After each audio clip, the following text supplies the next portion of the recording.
start again. Sync them up, 1, 2, 3.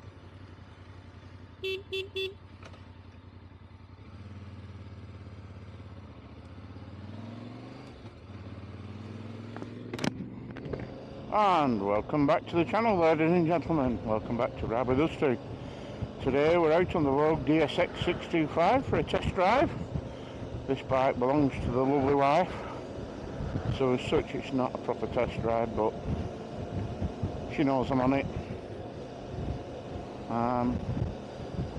We might be actually looking at possibly part exchanging the Voge 900 DSX against this, or selling my Voge and buying this Vogue, or buying a version of this Vogue.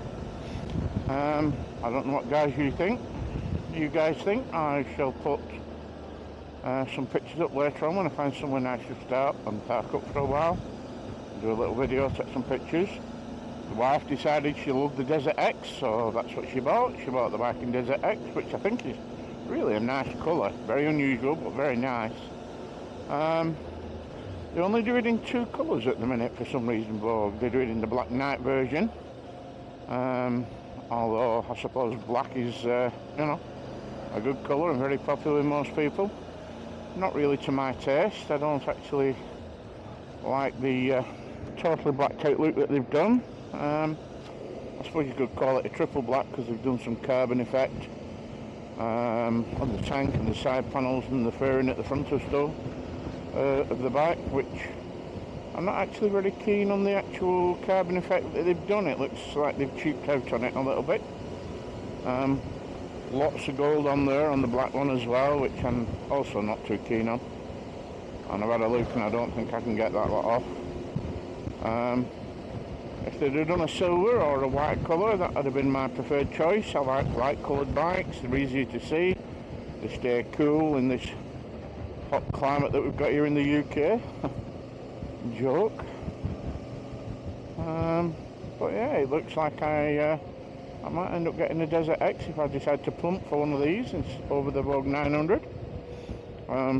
Not necessarily that this is any better than the Vogue 900, but it's, at the minute it's definitely as good as. It's plenty quick enough for a small machine, and it's quite light. The reported weight all up is supposed to be 205 or 206 kilograms. I presume that would be with a 3-piece luggage kit on and weighted up. They're claiming 185 dry weight. I can believe that. It's very easy to move around in the garage. It's easy to manhandle, to the point where the wife can manhandle it as well. She can manage to move it around by herself, which she'd never been able to do before. She had a Vogue 525 before this, that was the same, that was lightweight.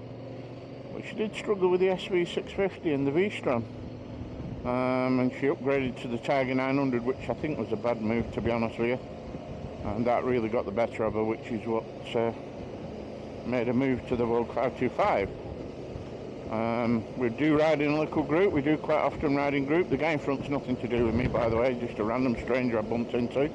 We just happen to be going the same way, but there's normally 4 or 5 of us riding around at the minute. 2 of the guys have got 1200 BMWs, 1200 and a 1250. Of course I've got the Vogue 900. Linda was not so much struggling because we don't ride fast, but she found on the motorway runs she was pushing it quite hard to get it up to 70. It'll do 70 comfortably all day long, this 525, but it's quite revvy at that, and she was getting a little bit of feedback, a bit of revs and a bit of vibration through her hands and her feet and through the seat. And we didn't get a chance, no one had a 625, and she took a gamble. All the people in Spain and Europe that had already had theirs are reporting that there's 0 vibrations from the engine, no feedback. I've seen videos online of them in Europe doing, you know, 130 kilometres and still reporting no vibes. So we're never going to reach that speed. 65, 70 on motorways, usually the fastest we travel. At the minute she's done 190 miles. The good lady's at work today and I'm off, so she has actually asked me to take the bike out and get a few miles on it for her and try and get it close to running. We bought it from Bolton Motorcycles. Go and see them lads over there if you want a Vogue, or any other bike for that matter. They've got quite a few really nice second-hand bikes in, including Linda's Vogue 525. They are a Kawasaki and a Suzuki dealer as well, so it's not just Vogues, they have all that lot there. I saw a couple of nice Triumph GT Pros as well while they were there, to be honest with you, which is the bike that both me and Linda got rid of to jump on the Vogues. Go and see Bob or Lee or any of the guys there. They're all really nice people. Get your free brew, sort you out a good deal on your bike. Back in a minute.